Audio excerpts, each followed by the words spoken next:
Hey there, speed lovers and F1 fanatics. Welcome back to Ferrari F1 News.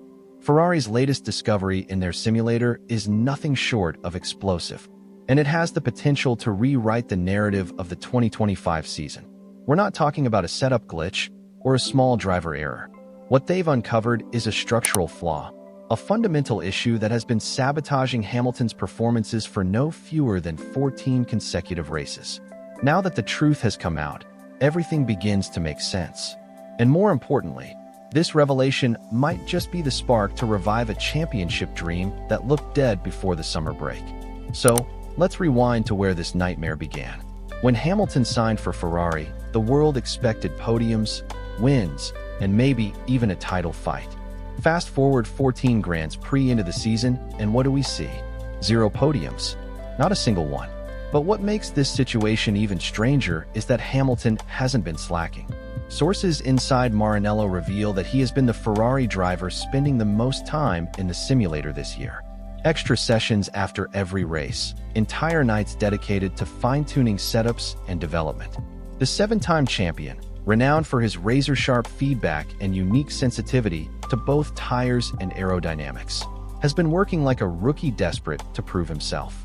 And yet, that's where the first cracks began to appear. Because despite all that effort, the setups that worked perfectly in the simulator fell apart once they hit the track.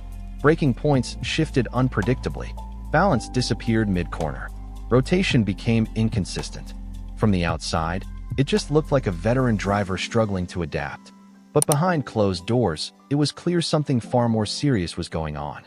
Ferrari eventually discovered the ugly truth. Their simulator, considered one of the most advanced in Formula One, simply wasn't designed to suit Hamilton's driving style. Not because of incompetence or lack of effort, but because it had been fine-tuned for years around Charles Leclerc's preferences, along with older software frameworks that clashed with Hamilton's demands. Hamilton was asking for more detailed modeling, finer tolerance on weight transfer, braking sensitivity under changing weather conditions, and subtler tire behavior feedback. The system just couldn't keep up. It was like giving a master painter only 3 colors when he's used to working with a full palette. And things only got worse when the SF25 arrived. Ferrari introduced a brand new Brembo braking system designed to improve rear stability and cooling. On paper, it sounded like a solid upgrade. But in practice, it completely transformed how the car behaved under braking. The bite point became sharper, less progressive, and the feedback turned almost binary, either full-on or nothing at all. For Hamilton, who doesn't just brake to slow down but also uses braking to rotate the car, manage weight transfer, and control tire temperatures, this was like losing his most powerful weapon. Ferrari engineers have quietly admitted that he spent the entire year trying to rebuild his braking confidence, only to watch it vanish again whenever track temperatures or conditions shifted. The problem doesn't scream at you, but it whispers. Rear instability, longer braking distances, unpredictable corner entry. And this is why Frederic Vasseur's recent comments matter so much. At first glance, they looked like harsh criticisms of Hamilton's performance. But if you read between the lines, they were actually an acknowledgement that these tiny differences, often dismissed as excuses, are real, measurable, and costing dearly. Here's where things get even more fascinating. For the first time, we're seeing the cultural clash between Mercedes and Ferrari laid bare. At Mercedes, issues like this would have been identified, dissected, and fixed within weeks, handled with near-scientific precision, guided 100% by data. At Ferrari, emotion carries as much weight as reason.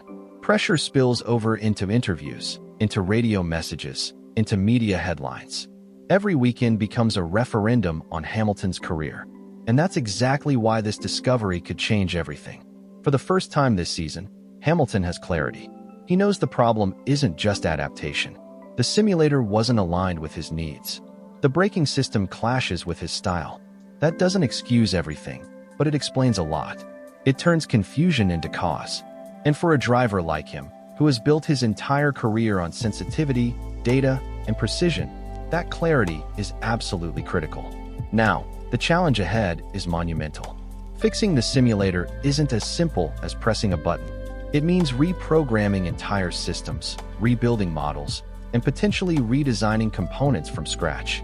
Adjusting the brakes could involve developing new master cylinders, remapping pedal responses, and recalibrating thermal sensitivity, all while staying within the budget cap and still preparing the 2026 car. Meanwhile, Hamilton has to keep racing, relying on a process that, up until now, has been working against him. And that might just be his ultimate test of resilience. Accepting that after 103 victories and 7 world titles, his progress in red may come in mere tenths of a second, sometimes in hundredths invisible to the human eye. But here's the twist. It's often those invisible margins where championships are won. Ferrari has finally found the root of the issue, and that means the story could shift dramatically. The big question now, can Ferrari act fast enough to give Hamilton the tools he needs? And will Hamilton have the patience to wait? Because if this breakthrough is turned into results, the narrative flips entirely, from failure to redemption, from fading legend to reborn champion in red. So, Tifosi, I'll leave it to you. Should Ferrari prioritize fixing the simulator first, or should they tackle the braking system head-on? Drop your thoughts in the comments below, and let's get the debate going. And of course, don't forget to subscribe, hit that bell icon, and leave a like to keep supporting the channel.